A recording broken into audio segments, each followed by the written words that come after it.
round trip through some of the harsh.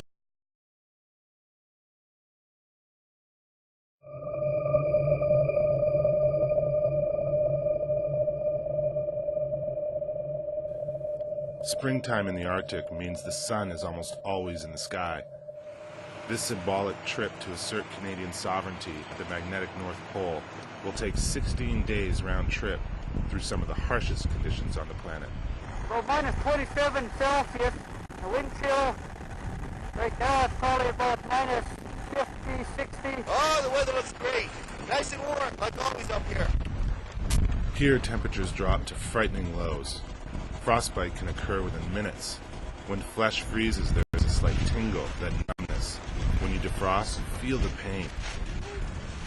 The journey's starting point is Resolute Bay, a tiny hamlet too small to call a village. It is perched on the edge of Cornwallis Island, one of Canada's most northern communities. Population, 250. Like many northern communities, Resolute has its share of Canadian Rangers. They serve as a volunteer military patrol. Some of them will be our guides on this record journey. It's the first time the Rangers will enter so far north. It will also be the longest sovereignty patrol in their 60-year history. I have one final point I want to make. This is a big adventure. Well, for most of us, for Patty, it's a trip in the park. But for most of us, this is a big adventure. The one thing I want to stress here is we're going to do this, we're going to do it safely. Okay? Safety takes priority over everything. Yeah, I'm a rookie ranger. I've been a ranger since for about 8 months now. I've learned the basic military drill. We are an arm of the military. Okay, the relay number 1 for tomorrow. Paddy? This will be challenging. We're in the high Arctic. We're going to a very, very remote place. We'll have a great experience because these guys truly are the world's best Arctic travelers. The Rangers are revered by the military. It's great to be here. Their incomparable ability to navigate the rugged Arctic terrain, whether reading a snowdrift or using wind direction to get around an ice formation, can't be taught at boot camp. 29 Rangers formed up. Care to inspect the guard, sir? With the very harsh climatic situations and conditions we have here, these people would assist those troops coming from the south and lead them and look after them and make sure that they did not become casualties in the process in what is a very harsh and unforgiving environment. All my life I've been living on the cold weather, like learned from my father how to survive on the Arctic without heat, so pretty well. Weapons. Okay, obviously weapons will be carried. I want 20 rounds issued to each ranger. Okay. By all means, have the weapon. Well, the point of this exercise, this particular one, is to go up and conduct and what we would consider to be an enhanced sovereignty patrol.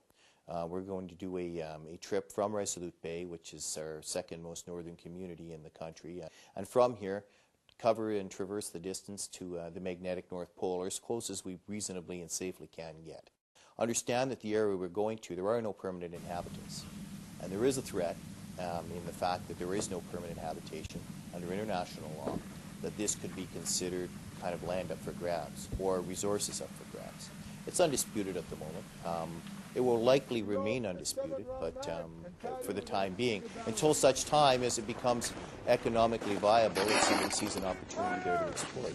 And when they do, we had best have our claims and our validations of those claims, such as trips such as this, in order so that we can demonstrate that we in fact do exercise sovereignty over this area and it does belong to Canada. If you're out in a wilderness environment or in an extreme environment like the Arctic, small mistakes can have big consequences. Not tying your comatic, your sled down the right way, not paying attention to where the sun is when you head off, not paying attention to what the wind is doing as you're traveling along, all those kinds of things. It's a complete different level of knowledge or type of schooling than the ordinary person gets, I guess, in Canada. The dangers here, essentially, they're climate and terrain, and the climate, of course, the extreme cold, The wind, the snow, the fact that you can get caught in a whiteout, and you know, within kind of 10 feet of a tent, not know it was there. Bears are the only animal that I know of that actively hunt human beings if they're hungry. So I'm pretty okay. They can be pretty bold. I've lived in the north a fair while now, and I've heard my share of real life nasty bear stories.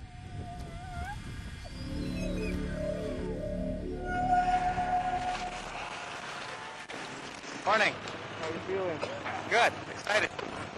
Yeah. Just wondering how long my sled will stay tied up before it starts falling off all over the ocean. The last-minute checks are complete. The Rangers are anxious to leave as they gather on the sea ice outside of Resolute. It's a hell of a nice day to be a Ranger. 2 years of planning become a reality. I'm expecting a good day. We've got a bit of a wind, but I figure 120, 140 kilometers from here, it's going to be nice and calm. And we'll get set up for the night, and we're on with this. Okay, let's go!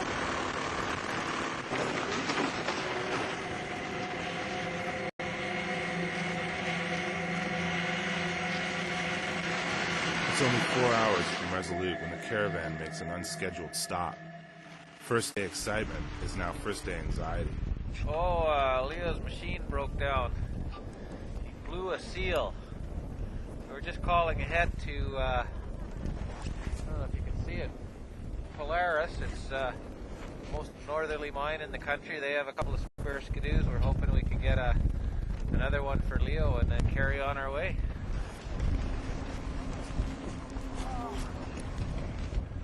Killing time and staying warm on this freezing open land can be a challenge unto itself. Just leave me here with a canteen of water. I'll hold off the bears. Appears to, yeah, 2 snowmobiles coming back. One of them's mine.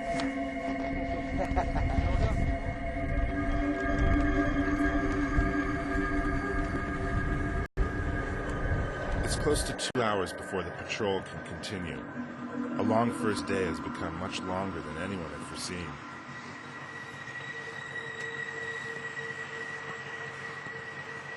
That's the back. Is it bad? First casualty of the day, broken flagpole.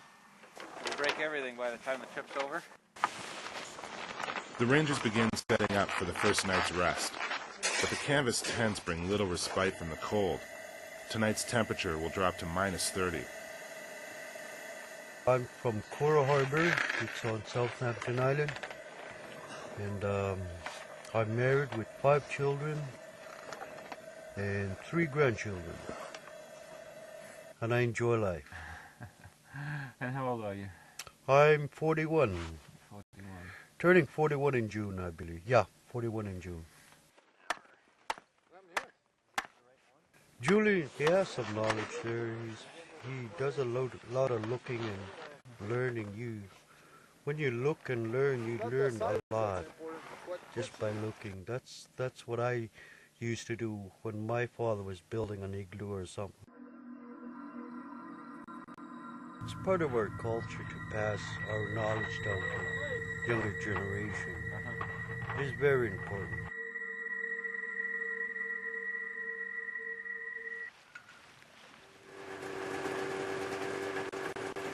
Day 2, we're going to go through Polar Bear Pass. Okay, and if you break down, we pass. If it's just stuck, lean into it, get them out, and carry on. The second day will be a lot tougher than the first. They will have to keep their distance to prevent crashing into one another when they take a run at the hills. They'll also stop regularly to navigate the best way through Polar Bear Pass. It's a shorter distance than we traveled today, but there's some much rougher ground through there. It's basically mountain passes, and we expect some deep snow and some other obstacles en route.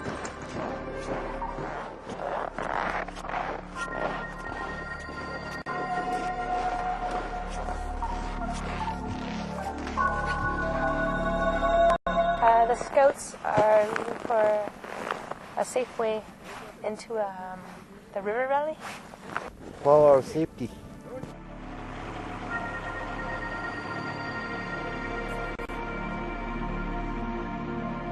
heading through the pass, there was some gorgeous scenery. We were down through a river bed, a river valley with steep sides and beautiful cornice cliffs and things like that. But the trick was finding a way down. The comatics weigh 500 or 600 pounds, and they're on free reining ropes, so you have to find a relatively gentle slope to get them down without killing yourself or someone else. When a caravan does move, it moves fast. Stopping for our camera means the possibility that a snow machine might not start up again. Waiting alone for the rear guard in polar bear country can make an hour feel like an entire day.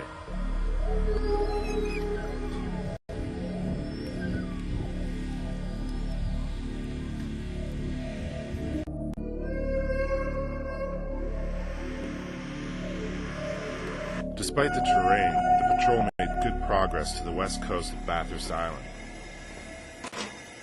Inside the tent that night, there was talk that the weather might turn for the worst, and Leo's stories do little to reassure anyone.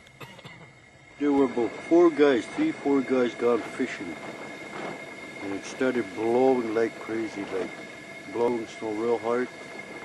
Can't see the tent or anything, even at 1 feet away. Apparently he was going to just go out and go four or something feet away from the tent, get some snow and come right back, but he got disoriented and turned the other way, walked away. Somebody started finding his footprints leading. They were zigzagging, of course. We would lose them and stuff like that. Then we saw freshly bear tracks close by. We figured, oh, it's going to be one of those things again. The best thing was finding him alive, put up the tents, tore all his clothing off, fed him, put clothing on. I was the happiest. Okay. Yeah. How old was he? He was only 18, 19 at the time. We should tie down that tarp on that side. I think it's going to blow tonight.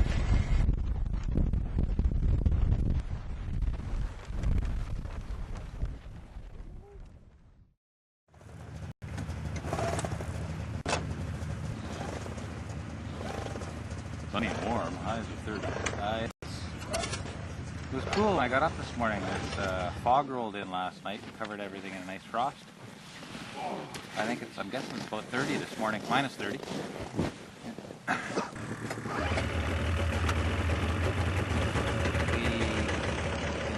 Head up, this is a very long inlet, and then we head north.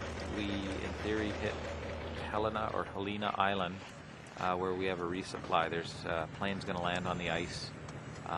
It's going to drop off some specific gear we've requested, and also fuel stop. All right, Rangers, planes on the ground. We need to work party.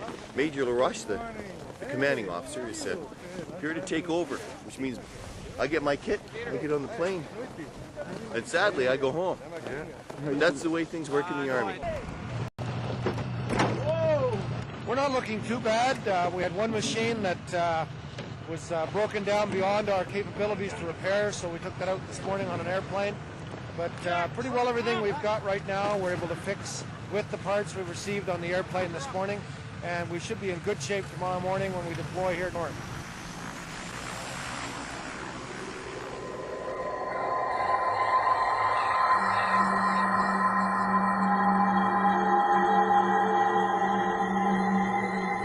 I see that the dream came true. So for almost 3 years I was dreaming about this, and I guess we'll make history.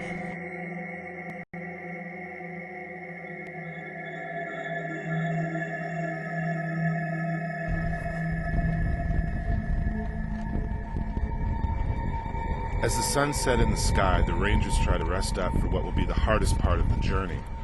The days are getting longer now, and the terrain a lot tougher. The weather, though they've been lucky so far, remains the most unpredictable element of all.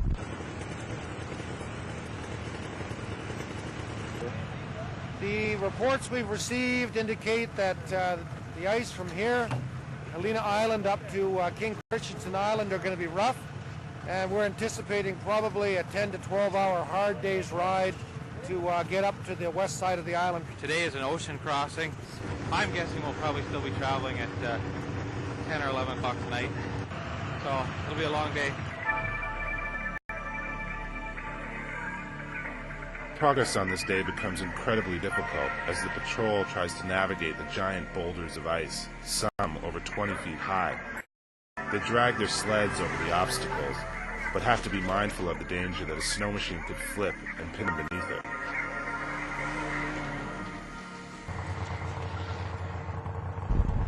This time, when the group is forced to stop, it isn't because of the ice. There was a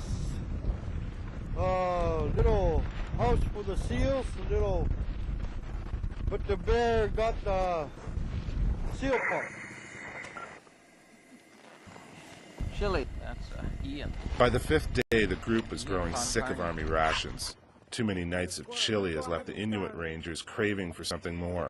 It's what they call country food, seal meat. Well, I learned how to hunt from my father, my grandfather, and other elders in the community.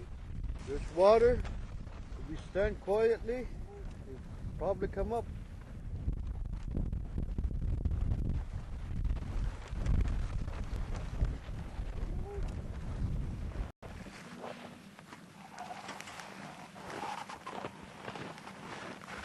On the sixth day.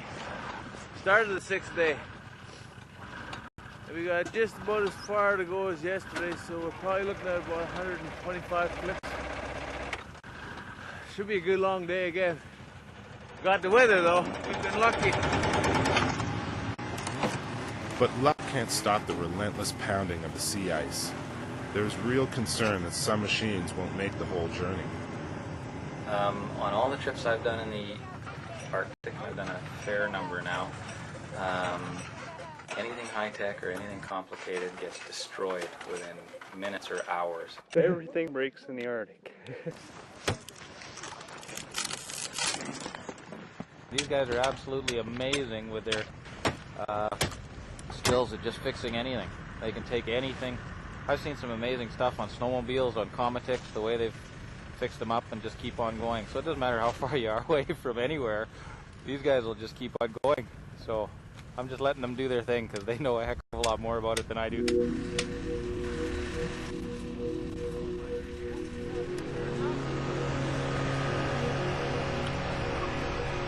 With the repairs done, the patrol gets underway. They have 125 kilometers of unyielding sea ice to navigate. Around here, the ice never melts. What's happened is we found ourselves in some pretty rough ice conditions, and we've stopped. They've gone up to higher ground. Take a look around, see if they can find a way through the ice.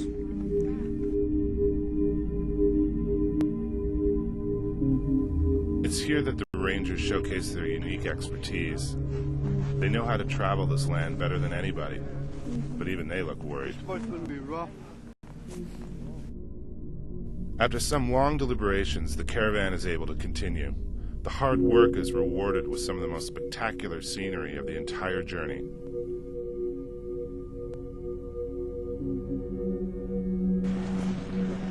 It takes the group 12 hours to get to their next destination.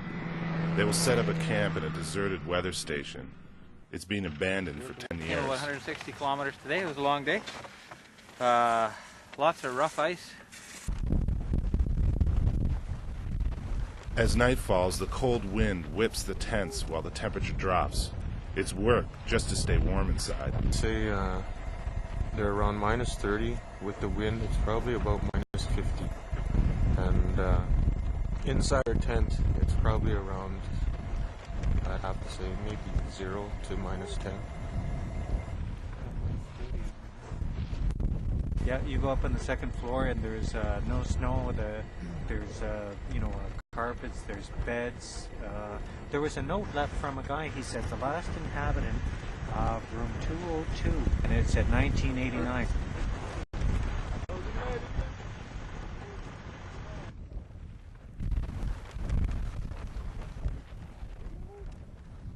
Today we are the big day.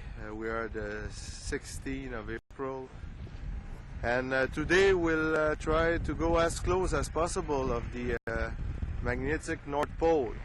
And because there's some open water, we took already the decision that we'll stay as far north as the Cape. We call it the Cape, and Isaac will be at the edge of the magnetic pole, and we'll touch it. The lenticular clouds. Signs of high winds above anyway. Usually you get them over mountains. I don't know what they're doing here. Probably got a storm coming.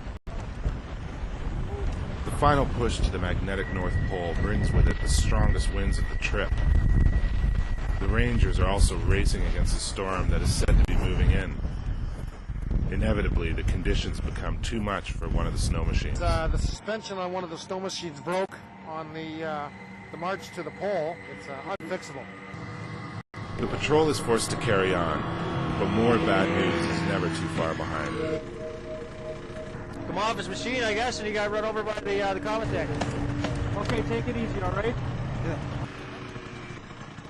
Okay, you guys are going to be riding with our call sign now, eh? The Rangers are now just 3 hours from the North Pole.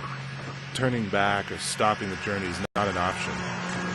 They will have to carry on, injuries and all, to get there before day's end. After 8 days and over 800 kilometers, the Rangers get another signal from the front of the caravan. This time it was a sign they had been anticipating for over 2 years. We did it! We did it! They had made it. Here's the pole. Hey, welcome to my land. Yeah. Ah! We're at the magnetic North Pole. It's a chunk of ice. Just as cold as they said it was. It's just a phenomenal feeling to finally arrive, and the joy in the crowd is seen everywhere. I'm smoking a cigar and I quit 2 weeks ago, so it's because it's an important day. It is a milestone in the middle of nowhere. For 1 hour, they were on top of the world. The forecast was in. The trip home was going to be a lot worse.